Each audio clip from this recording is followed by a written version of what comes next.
يارا ازيك؟ منورانا. اهلا وسهلا، اهلا بيك. كلميني بقى عن الحاجات اللي انت عملتيها. اخر حاجه كانت فيلم دراكولا ومسلسل باسورد، موجودين دلوقتي بيتذاعوا، واحد في السينما وواحد على منصه شوفها.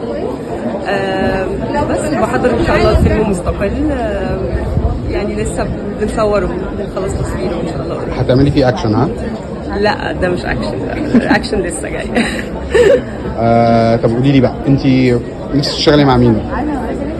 نفسي اشتغل بيعملوا اكشن مش كتار قوي.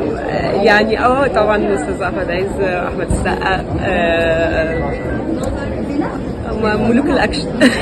انت اصلا من القاهره ولا منين؟ اسكندريه. ليه كل اسكندريه بتمثل؟ علشان اسكندريه بلد فنيه قوي، يعني فيها بتطلع كده مواهب وهاديه كده، في روقان وبحر. البحر بيفرق معاكم؟ طبعا طبعا، مفيش ستراكشرز، يعني مش زي القاهره زحمه ودوشه. متوقعي ايه الفيلم النهارده الهوا؟ لا ان شاء الله يكسر الدنيا باذن الله. كنت حاسس ان انت كنت لازم تبقي فيه. اللي جاي ان شاء الله. ليه لو هتعملي عمليه تجميل تعمليها فين؟ لا لا مش عايزه اعمل عمليه تجميل خالص؟ لا انا حتى بحب بقى شكلي. لما نشيله الفلوس تبقى معانا كتير قوي قوي قوي قوي. لا انا الحمد لله بحب شكلي جدا.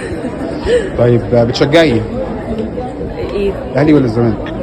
لا مش بشجع. اتحاد السكندري.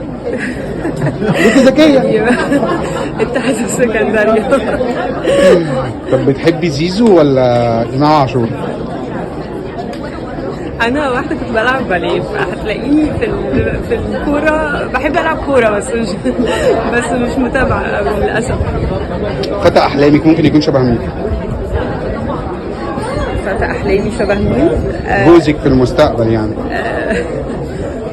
انا بحب السمر، شبهي كده. شبهي كده. تعملي مشاكل انت بالانترفيو ده.